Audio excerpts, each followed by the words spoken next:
que debes haber hecho vos, que deben haber hecho tus amigos, tus compañeros, porque bueno, nos encontramos con la nueva funcionalidad de WhatsApp de preguntarle a la inteligencia artificial de WhatsApp. Y un poco la editorial y la línea de pensamiento la quiero llevar por ahí. Porque estoy un poco como asombrado, primero parece todo un juego, ¿no? Cuando uno le pregunta, vemos un montón de memes ya en las redes sociales de cosas que le preguntan, lo que le responde la inteligencia artificial, de cómo... estoy un poco asombrado, digamos, de eso. Parece como algo lúdico, parece algo sin ningún tipo de condicionamientos o sin ningún tipo de condicionamiento hacia el ser humano, hacia la vida, hacia las costumbres, pero me preocupa lo que esto puede llegar a surgir o qué puede surgir con estas preguntas de la inteligencia artificial y qué es lo que te responda y qué va a creer la gente cuando la inteligencia artificial ya instalada empiece a decirnos ciertas cosas. Por otro lado, también decirles que muchas de las cosas que responde la inteligencia artificial, hoy por hoy, al menos las de WhatsApp, obviamente ya le hemos preguntado a ChatGPT y esas cosas a lo largo del tiempo, no son necesariamente veraces. No son necesariamente veraces. Hay que hacer modificaciones, hay que preguntarle cosas y ver qué te responde y mandar actualizaciones y rectificaciones. No sé, por ejemplo, pregúntenle, les doy un ejemplo. ¿Qué es Radiosónica de Argentina, no? Con Z, pregúntenle, y la verdad que ahora lo responde bien. Pero así, digamos, todo ese proceso lleva un tiempo que puede llegar a perjudicar no solamente a personas, sino a empresas, a negocios. Es algo medio, te diría que hasta complicado. Complicado. Y por otro lado, también me pregunto esto de lo que dicen la teoría, es que en un periodo de 5 años, de entre 5 y 10 años, vamos a ver empleos que ni siquiera todavía están pensados para esta realidad. Y esto tiene que ver con estas cosas que pasan que son tan vertiginosas. Yo nací en el 79, tengo 43 años, y lo que me pasa es que, por ejemplo, pienso en mi vida, cuando yo estudiaba abogacía, te estoy hablando hace 20 años atrás, un poquito más, 23, 20, 22, 23 años, 24, y digamos, mi forma de estudiar era completamente distinta.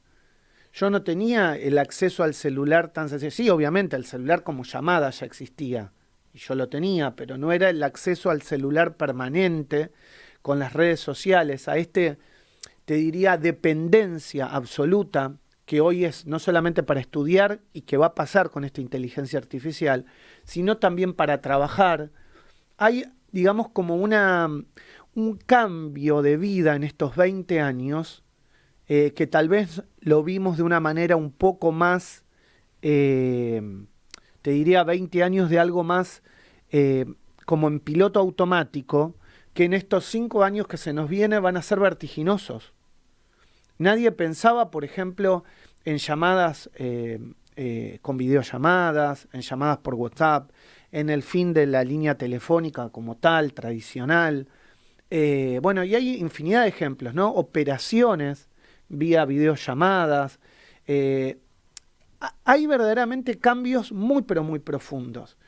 Y yo me pregunto hoy, trato de pensar y de reflexionar, en algún caso pueden llegar a ser cosas positivas, la aplicación de la tecnología y de la inteligencia artificial para el mejoramiento de algunas cosas, pero en algunas situaciones tal vez no tanto. Y esto, aunque parezca menor, tiene que ver con lo que discutió el G20 hace pocos meses, hace un mes y medio, en Italia, en la Puglia, puntualmente en el sur de Italia, donde el propio Papa Francisco fue invitado por primera vez a una reunión del G7, perdón, no del G20, del G7. Fue invitado por primera vez. Y en esa reunión, el Papa Francisco, como líder de la Iglesia Católica y líder de alguna manera del valor y de la defensa de los derechos humanos, fue quien ponía acento y ponía preocupación hacia dónde puede llegar a ir la inteligencia artificial, hacia dónde puede llegar a ir el mundo con estos cambios. Y él abogaba por la regulación en pos de los derechos humanos, de los derechos civiles y del hombre como centro, de toda política creativa. El hombre como centro de toda política de creación humana. Y obviamente tratar de que esto no sea solamente un negocio, porque en pos de ese negocio, sin pensar el hombre como centro de una política, en este caso relacionado con la inteligencia artificial, puede ser mucho más gravoso del capitalismo violento, extremo, desmesurado, irracional que vemos hoy, donde el hombre pasa a ser un instrumento para que los poderosos cada vez se hagan más ricos, donde el 1% de la población mundial pueda comprar el 100% de los bienes existentes sobre el planeta. El que maneja la información maneja el poder. Imagínense el poder que tiene hoy la inteligencia artificial, los creadores de la inteligencia artificial, y el que van a tener en los años por venir. Y uno puede decir, Maxi, pero ¿no estás siendo muy extremista en lo que estás pensando? Y tal vez sí. Tal vez lo sea. Pero siempre me gusta decir que un libro muy interesante o un filósofo muy interesante que escribió varios libros relacionados con el inicio del capitalismo, fue Hobbes. Era un pensador que vivió en los primeros años del luteranismo. Y él decía que el hombre es el lobo del hombre.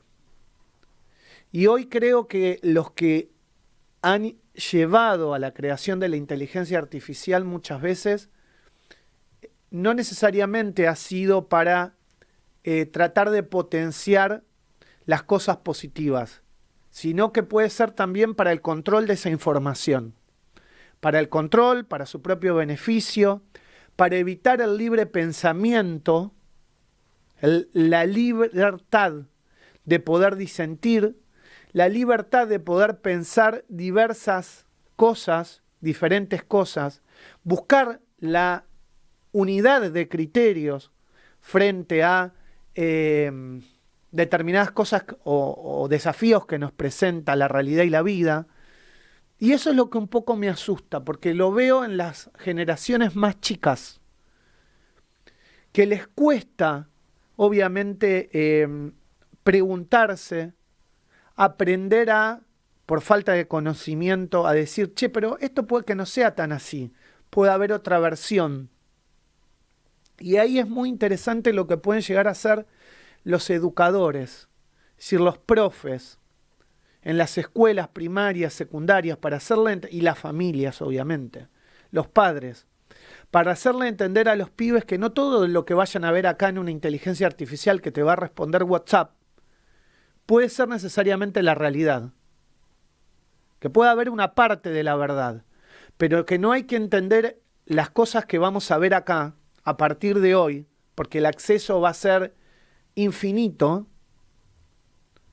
va a ser el 100% de la verdad. La verdad la tiene esto,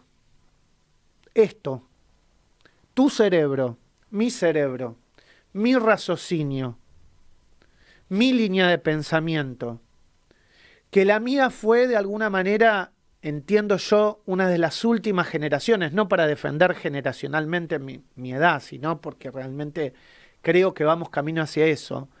Hoy los pibes de 35, 40, es la última generación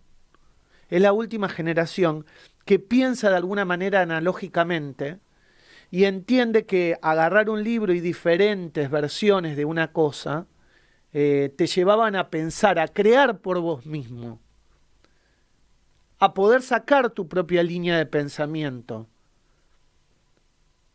Yo estoy un poco asustado, ¿qué quieren que les diga? Con esto que acabo de probar ayer. No por las bromas, por los memes, no me preocupa eso. Parece un juego, pero en el fondo de ese juego subyacen peligros reales, que como te decía el Papa Francisco los marcó. Fue el único que los marcó dentro de ese G7. Y esto se les está escapando a los estados también. Ya se les escapó, ya se les escurrió. Ahora está en vos, como usuario, está en nosotros, como sociedades, que le pongamos límites y que empecemos a entender de qué manera vamos a utilizar esto para el futuro. Esto es El Arranque. El Arranque fue declarado de interés para la comunicación social por la Legislatura de la Ciudad Autónoma de Buenos Aires. Porque hablamos con la verdad y llegamos a vos de la manera más auténtica. Gracias por elegirnos. El Arranque. Con Maxi Lecky por Radio Sónica, la radio más escuchada de Internet.